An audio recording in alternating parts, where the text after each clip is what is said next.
On September 23rd of this year, the New York Times published a lengthy article on Bill de Blasio and his communist and Muslim sympathies.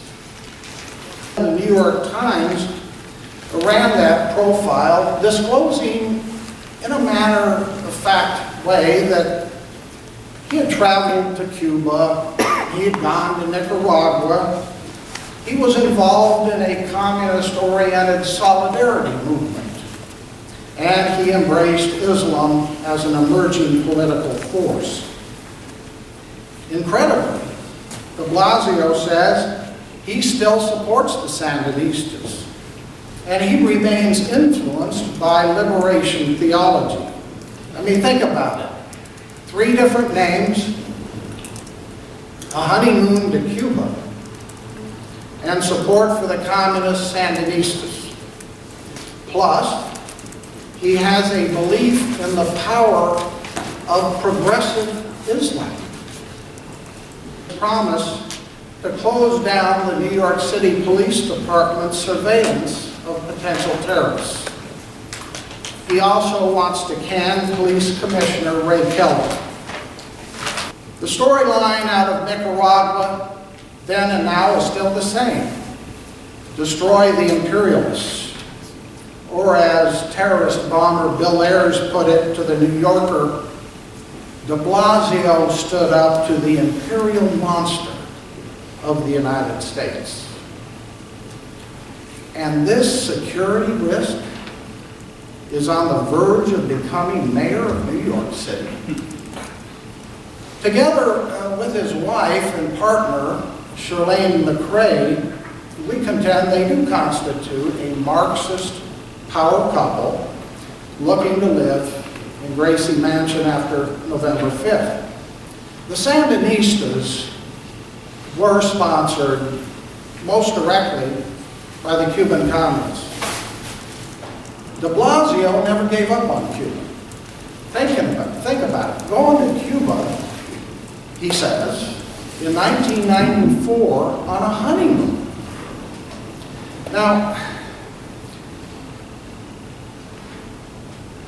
by their own admission, according to the press reports, this was an illegal trip to communist Cuba, in violation of the law. So how did he get into Cuba? And who monitored that trip? The FBI? The CIA? Probably. And if those intelligence agencies monitored that trip, let's take a look at the files from those agencies on how de Blasio got in, how he got out, and who he saw when he visited Cuba. Why don't we have a press asking to see the files on de Blasio's illegal trip to Cuba? We're here to say today, ladies and gentlemen, that the media should do their jobs. Ask the tough questions. Now, clearly there's a lot more to this story than Marxism. And most people probably think, oh, that's a dead ideology anyway. You know, what relevance does that have to today's world? Well, we're here to tell you. Because the bottom line issue in this campaign is the safety and security of New York and the American people. Bill de Blasio has made it clear in going for Muslim votes that he intends to dismantle the Counter-terrorism Bureau and its programs of the New York City Police Department. He's pandering to the Soros-funded and other Marxist groups who have been after the NYPD for decades. And he has signaled that as mayor, he intends to isolate and hobble the police in the face of Muslim terror plots. Let me tell you how serious this is.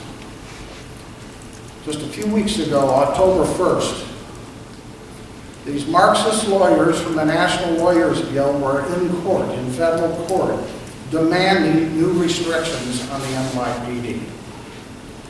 De to pull back the surveillance. Don't use the informants. And the National Lawyers Guild has actually filed suit to close down the police surveillance of the radical Muslims. That suit is now in court as we speak. This too is part of the effort to close down NYPD tactics of sending informants and undercover detectives into the mosques to catch the terrorists before they strike. By the way, did I mention that Brother underground terrorist bomber Bernadine Dorn started out her career with the National Lawyers Guild?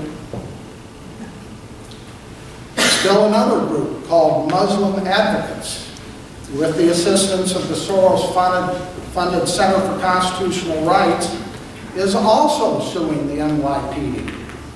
This time on grounds that the surveillance is discrimination. All they need are some liberal judges to rule for them. Or, what else? A mayor. A mayor who can get in office and tell the city and tell the police department to settle those cases. Make a deal. He settles the cases, he cripples the NYPD.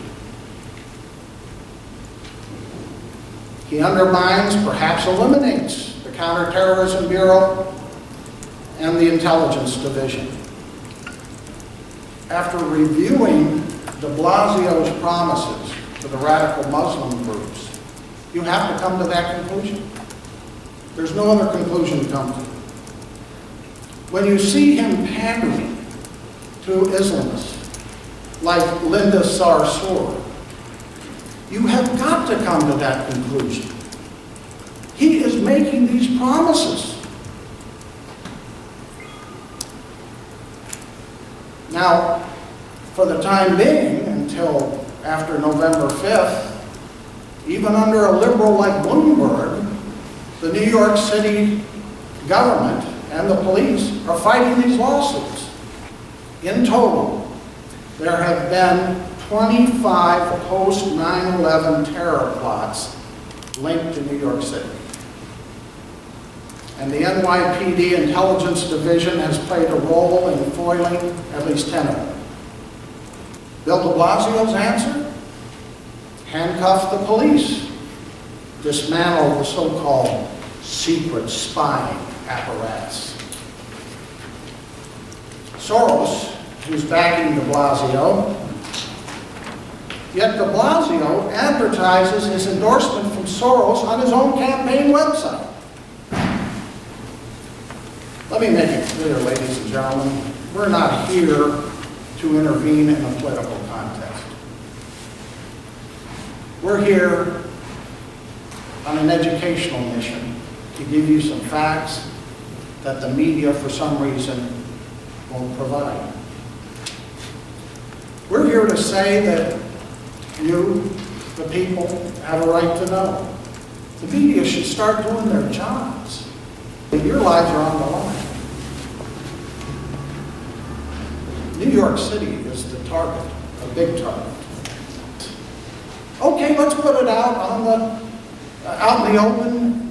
Lotus connected to the Republican Party, as if that's a subversive organization. Oh my gosh, he's got backers in the Tea Party like Joe Connor.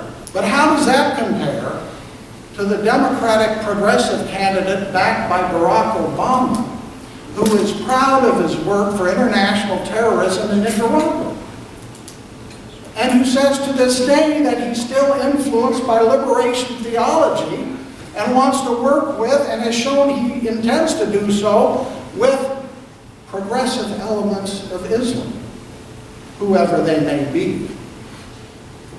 Ladies and gentlemen, will you support the New York City Police Department?